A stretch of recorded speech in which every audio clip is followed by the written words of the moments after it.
Step into Value Zone. Value Zone. Hypermart. Button. Sir నమస్తే sir. నమస్తే అండి. సుందరరామరెడ్డి గారు మొన్న December 9th 10th వెబినార్ ఈటీఎఫ్కి సంబంధించిన వెబినార్ 14 కండక్ట్ చేశాము. అయితే ఆ వెబినార్ తర్వాత చాలామంది మీతో డైరెక్ట్గా నేరుగా ఫోన్లో మాట్లాడదామని చెప్పి నాకు చాలామంది టెక్స్ట్ మెసేజ్లు పెట్టారు. అండ్ అదేవిధంగా మనం వెబినార్ కోసం ఏదైతే ఒక గ్రూప్ క్రియేట్ చేసుకున్నామో దాంట్లో చాలామంది పింగ్ చేశారు. సో మన సుందరరామరెడ్డి గారితో మాట్లాడడానికి మాకు ఎక్కువ సమయం సరిపోలేదు, మాట్లాడేందుకు వెబినార్లో లైవ్ కాబట్టి సరిపోలేదు. సో మాకు ఒక సపరేట్ సెషన్ ఏర్పాటు చేయండి సార్తో మాట్లాడనుకుంటే చాలామంది వాళ్ళ నెంబర్స్ని మనకి మా టీంకి ఫార్వర్డ్ చేశారు. సో మనకున్న నెంబర్స్లో ఫస్ట్ ఒక శివకుమారి గారు ఉన్నారు, కేపీహెచ్పి హైదరాబాద్. సో వారితో మాట్లాడదాం సార్.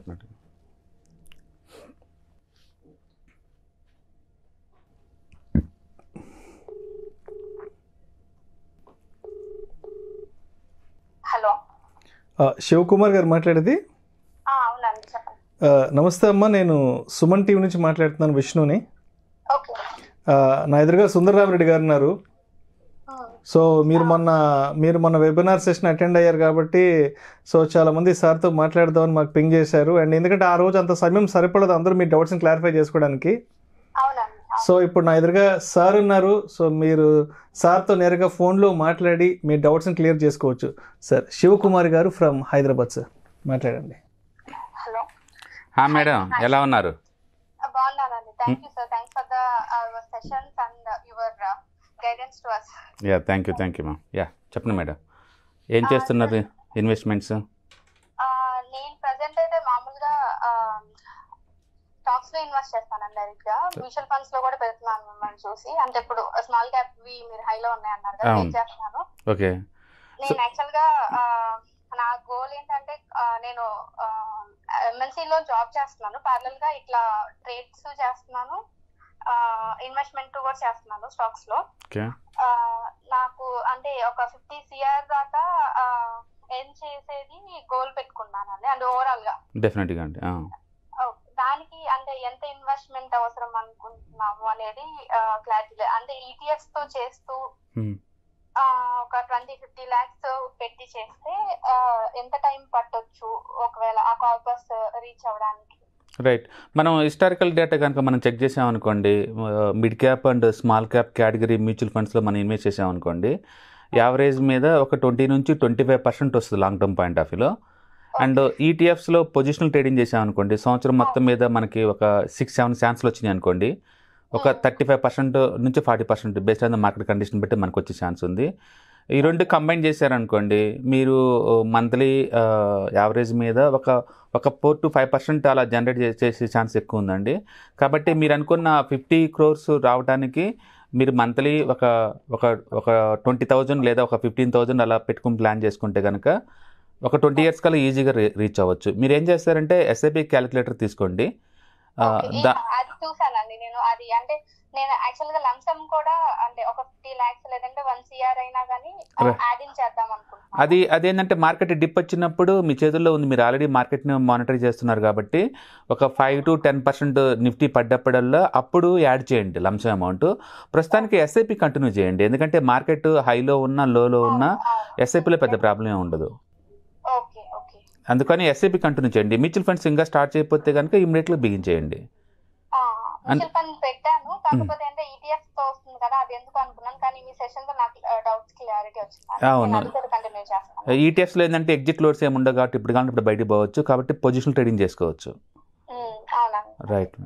ఓకే, చాలా చిన్న వయసులోనే పెద్ద ఆలోచనలు ఉన్నాయండి. That's great. మీరు ఎంఎన్సీలో ఒకవైపు హార్డ్ వర్క్ చేస్తూ కూడా ఇంకోవైపు వెల్త్ ఎలా క్రియేట్ చేయాలో క్లారిటీ ఉన్నారండి. అండ్ ఇదే కంటిన్యూ చేయండి. అండ్ అలాగనే ఇన్సూరెన్స్ కూడా తీసుకోండి, టర్మ్ ఇన్సూరెన్స్ ఒకటి. మీ age right. That's great ma'am. మీకు ఆల్రెడీ ఓవరాల్ ఐడియా ఉంది అట్లయితే పర్సనల్ ఫైనాన్స్ గురించి. డెఫినెట్గా మీరు అనుకున్న టార్గెట్ రీచ్ అవుతారు మేడం గారు మీరు. Right ma'am. One more thing, నేను అంటే ఫ్యూచర్ లో జాబ్ ఫిక్స్ చేద్దామని కూడా ఉందండి. మీకు ఆ జాబ్ శాలరీ ఎంతైతే ఉందో అంత ఈ ప్యాసివ్ ఇన్కమ్ కనుక మ్యూచువల్ ఫండ్స్ నుంచి వస్తుంది అనిపించింది అనుకోండి, డెఫినెట్గా మీరు ఆ పని చేయొచ్చు, తప్పేం లేదు. ఈటీఎఫ్స్ అయితే ఏమో ఈటీఎఫ్స్ అయినా పర్వాలేదు, లేదా ఫర్ ఎగ్జాంపుల్ ఇప్పుడు మన ఫండ్ కనుక ఓవరాల్గా మ్యూచువల్ ఫండ్ అయితే ఈటీఎఫ్ అయితే ఒక 50 లక్షలు చేరింది అనుకోండి, మనకి అది అందులో నుంచి ఈజీగా 30,000-40,000 మనం విత్డ్రాల్ చేసుకున్నా సరే మనకు వచ్చే ఇబ్బంది ఏం లేదు. కాబట్టి మన ఫండ్ ఎంత ఎక్కువ చేరితే మీకు అంత కాన్ఫిడెన్స్ వస్తుంది అండ్ జాబ్ మీరు చేసినా సరే మీరు తీసుకోవచ్చు. మొత్తానికైతే జాబ్ ద్వారా వచ్చే ఇన్కమ్ రీప్లేస్మెంట్ అవ్వాలి, అది వచ్చేలాగా ఉందంటే మనం అవ్వచ్చు, తప్పేం లేదు. అంటే 1 or 2 months పోస్ట్ పోన్ అవ్వచ్చు. మనం ఇప్పుడు చేసిన వాటిల్లో తక్కువ అంటే 1 week టార్గెట్, లేట్ అంటే 2.5 months పట్టింది. ఎమర్జెన్సీ ఫండ్ ఒకటి పెట్టుకుని అంటే 10 to 15 lakhs అలా అప్పుడు తీసుకొని ప్లాన్ చేసుకోవచ్చు. డెఫినెట్గా. Okay ma'am, all the best ma'am. Thank you. Okay ma'am, all the best, bye. So Sundararamudu garu చెప్పండి, శివకుమార్ గారితో మాట్లాడాక మీకు ఏమనిపించింది? డెఫినెట్గా అండి, మనం చాలామంది బేసికల్గా అందరికీ తెలుసు గర్ల్స్ చాలా యాక్టివ్గా ఉంటారు అండ్ ఓవరాల్ సేవింగ్ వాళ్ళకి ఎక్కువ ఉంటుంది. మనం మదర్స్ నుంచి సిస్టర్స్ నుంచి ఆ విషయం చూస్తూనే ఉన్నాం. తను క్లియర్గా ఉంది, టర్మ్ ఇన్సూరెన్స్ ఉంది, హెల్త్ ఇన్సూరెన్స్ ఉంది, జాబ్ ఉంది ఎంఎన్సీలో, ప్లస్ తనకి 50 crores ఫండ్ తయారు చేసుకునే ఉద్దేశం ఉంది. 50 కోట్ల ఫండ్.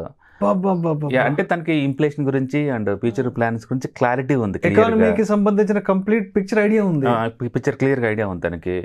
సో ఎందుకు నారీ శక్తి అంటారో ఇప్పుడు మీకు అర్థమై ఉంటుంది సార్. అంటే 50 లక్షలు అంటే రెగ్యులర్ గా మనం మాట్లాడుకుంటుంటాం రిటైల్ ఇన్వెస్టర్స్, 50 కోట్లు అంటే డెఫినెట్గా ఇవాళ రేపట్లో 50 కోట్లు అంటే మనం 20 years తర్వాత ఇన్ఫ్లేషన్ కలిపామనుకోండి, అది ఇప్పుడు ఒక 20 crores సమానం అంతే.